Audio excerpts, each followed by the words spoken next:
4 days before my college graduation, my mother called to tell me she wouldn't be coming. Not because she was sick. Not because there was some emergency. She called to tell me that my brother's girlfriend, the one he'd been dating for 8 months, had a photography showcase that same weekend and the family needed to be there for her. "You understand, right?" she said. "You know how sensitive Paige is. If we skip her show, it could really damage things between her and your brother. You'll have other milestones." I sat in my campus apartment holding my phone for a long time after she hung up. Other milestones. I had worked 3 part-time jobs to stay in school without taking on more debt than I could handle. I had maintained a 3.7 GPA through a semester where I got mono and still didn't miss a single deadline. I had done all of it largely without a safety net, because the money my parents sent to my brother every month for his rent, his car insurance, his getting on his feet fund, left very little room for me. And my mother was telling me that a photographer's showcase for a woman I had met twice was more important than watching me walk across the stage. I said I understood. I didn't understand, but I had spent 23 years learning that saying so only made things worse. Let me back up, because this story doesn't start with a phone call. It starts with the way things were built in my family for as long as I can remember. My brother is 4 years older than me. His name is not important. What is important is that from the time I was in elementary school, he was the son our family orbited. Not because he was exceptional, though my parents would have disagreed with me saying that, but because he needed more. He struggled in school, so my parents hired tutors. He had trouble keeping friends, so they enrolled him in social skills programs. He got into trouble as a teenager, and they spent money on lawyers, on counselors, on fresh starts in new schools. Every resource, every conversation at the dinner table, every vacation, every Sunday, it bent around what he needed. I was the easy one. That's what they called me. Easy, like it was a compliment. What it actually meant was that I learned to need nothing. I learned to handle things myself. I got good grades because no one was going to advocate for me if I didn't. I got a part-time job at 16 because I wanted things my parents never thought to provide. I applied to college entirely on my own, filled out my own financial aid forms, arranged my own housing. My mother told her friends I was so independent. She said it like she'd done something right. But here's the thing about being the easy one. You don't stop needing things. You just stop asking. And somewhere in the gap between what you stop asking for and what you actually needed, something breaks quietly and keeps breaking for years before anyone notices. Before you notice. I went to a state school 3 hours from home. A good one. I was proud of it. My brother had dropped out of 2 colleges by then and was living at home again, working a job he hated, and dating a series of women my parents adored on principle, simply because they existed in his orbit. My parents paid his phone bill. They took him to dinner on weeknights. They texted him good morning. They texted me on my birthday and at Christmas. I'm not saying this to make you hate them. They aren't monsters. They're just people who gave everything they had to the one who cried loudest and assumed the quiet one was fine. It's a mistake a lot of parents make. It doesn't hurt any less because it's common. By the time I was a junior, I had stopped expecting them to show up. Not in a dramatic, I'm cutting you off kind of way. Just in the quiet way where you stop saving the seat. I spent Thanksgiving with my roommate's family twice. I started planning my life around what I could do, not what they might support. It's a strange kind of grief, losing parents you still technically have. You keep waiting for the moment they realize it, and it keeps not coming. I did tell my mother once how I felt. I was 21, home for Christmas break. My brother had just announced he wanted to start a food truck business, and my parents were already talking about how they could help fund it. I had just finished paying off a medical bill from an ER visit I'd had alone in my apartment 6 months earlier. I told her, as carefully as I could, that I felt invisible in this family, that I felt like no matter what I did, my brother's struggles always mattered more than my achievements. She cried. She told me I was being unfair. She said they had to give more to him because he needed more and that I was strong enough to handle things on my own. She said it like my strength was something that had appeared out of nowhere, like it hadn't been manufactured by years of having no other choice. I apologized. I drove back to school 2 days early, and I didn't bring it up again. So by graduation, I had already made a kind of peace with it. An uneasy peace, the kind you carry in your chest. I told my roommate, Hazel, what my mother had said. Hazel looked at me for a long moment and then said, "My dad would love to come." Her father, a man I'll call Mr. K, because that's what everyone called him. Hazel's last name started with a K, and it became his nickname among all of us, had been a background presence in my college years in the best possible way. He drove up twice a year to take Hazel and whoever she was living with out to dinner. He asked questions and actually listened to the answers. When I mentioned once, offhandedly, that I was stressed about a final exam in a subject he happened to know well, he spent 45 minutes on the phone walking me through the concepts. He didn't make a big deal of it, he just did it. He was the kind of parent I had constructed in my head as a child. The kind I eventually accepted I wasn't going to have. When Hazel said her dad would want to come to my graduation, I told her it was too much. She texted him anyway. He called me an hour later and said, "Tell me when and where. I'll be there." I cried in the bathroom so Hazel wouldn't see. My graduation was on a Saturday in May. The ceremony was at the main stadium on campus. One of those sprawling events where thousands of people pack into the bleachers and you spend most of it squinting for the face you came to see. I had told my parents about it, of course. My mother had said the photography showcase conflicted.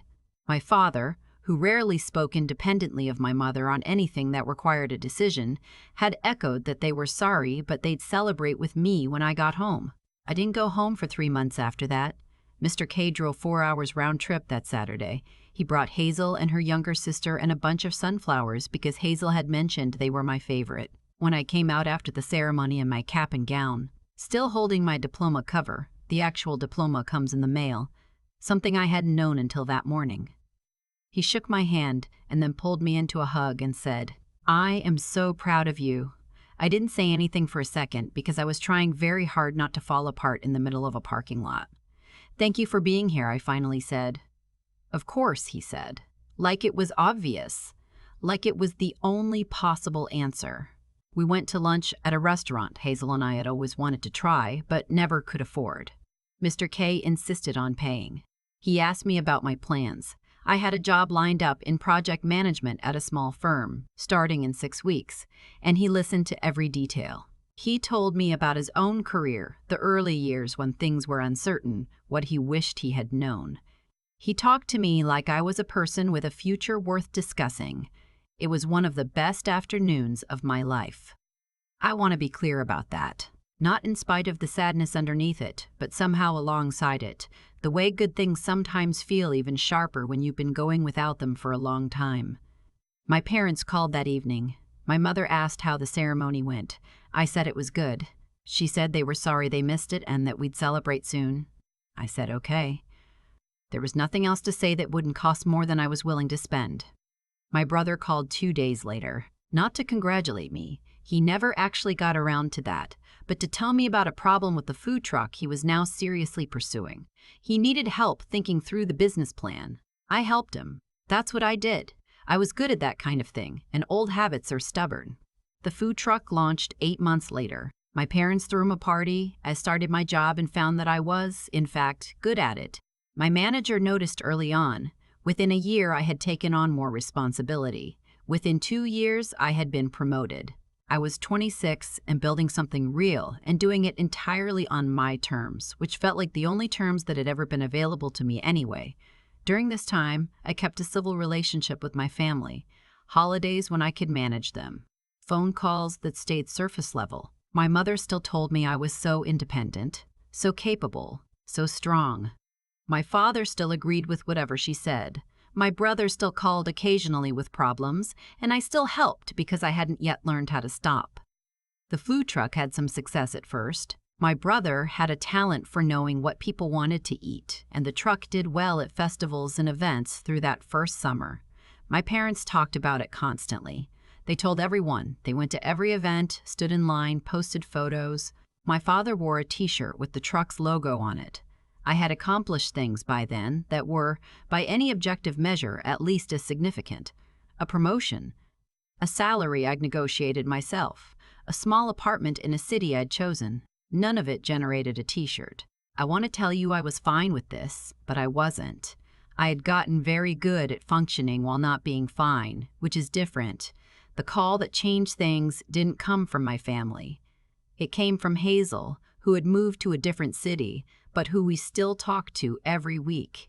She asked how I was really doing. I told her, for the first time in a while. And somewhere in that conversation I said out loud something I had never quite said before, that I was tired of being grateful for the bare minimum, tired of celebrating my own achievements alone, tired of feeling like a guest in my own family.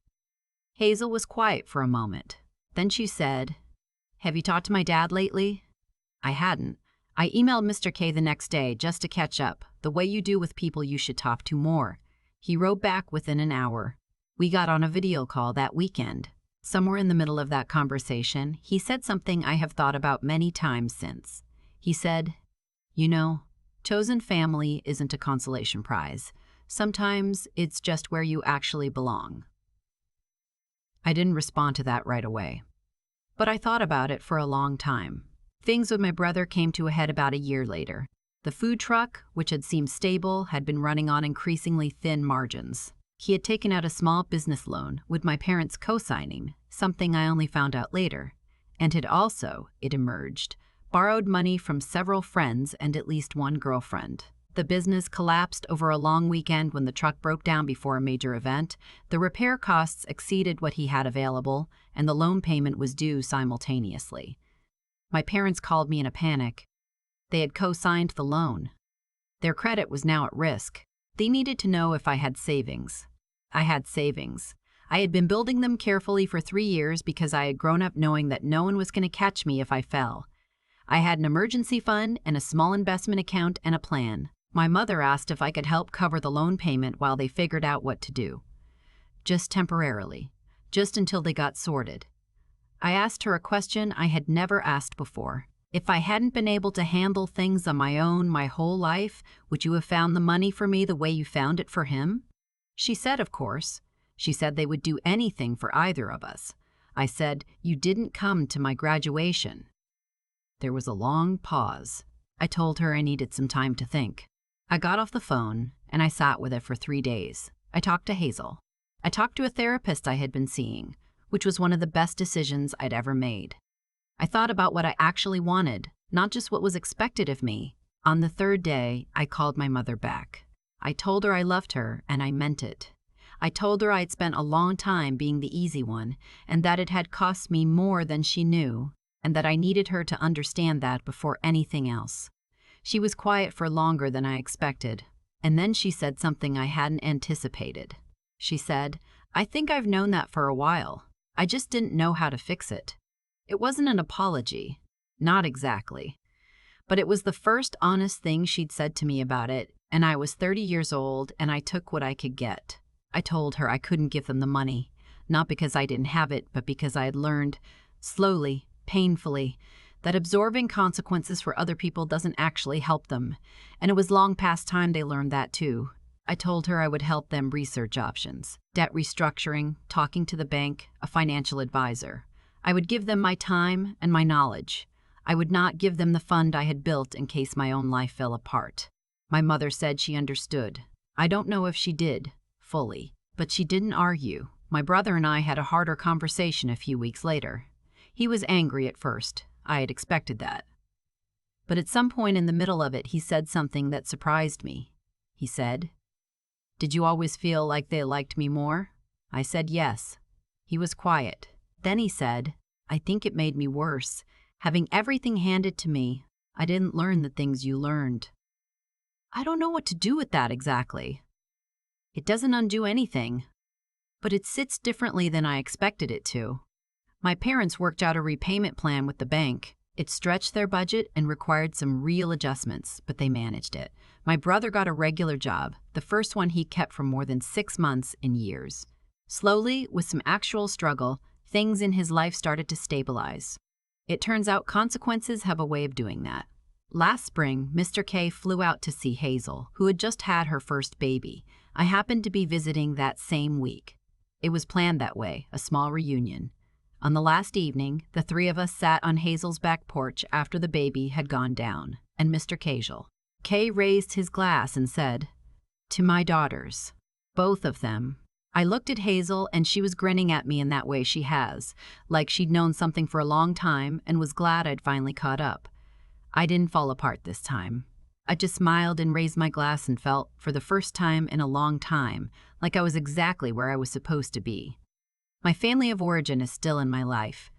It's complicated, and it will probably always be complicated. My mother and I talk differently now, more carefully, more honestly, in a way we never managed before the lone conversation. My father is trying in his quiet way. My brother calls occasionally, still sometimes with problems, but also sometimes just to talk. And Mr. K texts me on my birthday, first thing in the morning, every year, without fail. Some people spend their whole lives waiting for the family they grew up with to become the family they needed. I spent a long time doing that too. What I know now, what I wish I had known at 23, sitting in that apartment after my mother called to say she wouldn't come, is that family isn't only the people who made you. It's the people who show up. It's the ones who drive 4 hours with sunflowers. The ones who say, "I am so proud of you," like they mean it, because they do. It took me a long time to stop treating that as a consolation prize. It isn't one. It never was. I think about Mr. K a lot, not just what he did, but how easily he did it. No hesitation. No negotiation. Hazel texted him. He called me within an hour, and he showed up with sunflowers because he paid enough attention to know what I liked. That's such a small thing, knowing what someone likes. And yet it was the thing that finally cracked something open in me that I'd been keeping sealed for years. There's a version of my story where I tell myself the moral is about bad parents, but I don't think that's actually it. My parents aren't bad people. They made a series of choices over a long time that added up to something that hurt. And the choices they made with my brother, giving without limit, protecting without consequence, didn't actually serve him either. He said it himself. Having everything handed to him made him worse. That's not a coincidence. That's just how it works. When you remove all friction from someone's life, you also remove their chance to build the things that matter. The grit, the judgment, the quiet confidence that comes from solving your own problems. You can't manufacture those by having someone else handle everything for you. I know because I built mine the hard way in the space my family left empty. What I had to learn, and this took me longer than I'd like to admit, is that the strength I developed wasn't just a coping mechanism. It was real. The ability to figure things out, to sit with hard questions and reason through them instead of reacting, to make decisions based on what's true rather than what's comfortable. That's not a consolation prize for having less support. It's something worth having. I just had to stop waiting for someone else to validate it before I believed it myself. Saying no to my mother when she asked for the money was one of the hardest things I've done. Not because I didn't have it, because I love her, and watching people you love face consequences is genuinely painful. But I knew, the way you know things you've thought through carefully and completely, that absorbing that consequence for them would have taught everyone in my family, including me, the wrong thing. Sometimes the most honest thing you can do for someone is let them feel the weight of their own choices. That's not cruelty, that's respect. And then there's Mr. K, raising his glass on Hazel's back porch and saying, "Both of them." I've turned that moment over many times. What he gave me wasn't charity. It wasn't pity. It was just consistent, quiet decency over several years, showing up, asking questions, listening to the answers. The kind of thing that doesn't feel dramatic in the moment, but accumulates into something that changes a person. He didn't try to replace anyone. He just kept being present, and presence, it turns out, is the whole thing. I'm not the same person I was at 23, sitting in that apartment after my mother's call. I'm harder in some ways and softer in others, which I think is about right. I know who I am. I know what I can handle. And I know, finally, actually know, that the people who show up for you with sunflowers and no conditions aren't a substitute for family. Sometimes they just are your family, and the sooner you stop treating that as second best, the sooner you can actually receive it. That's the thing I wish I could go back and tell myself. Not to be tougher. Not to need less. Just to open the door wider for the people who were already standing there.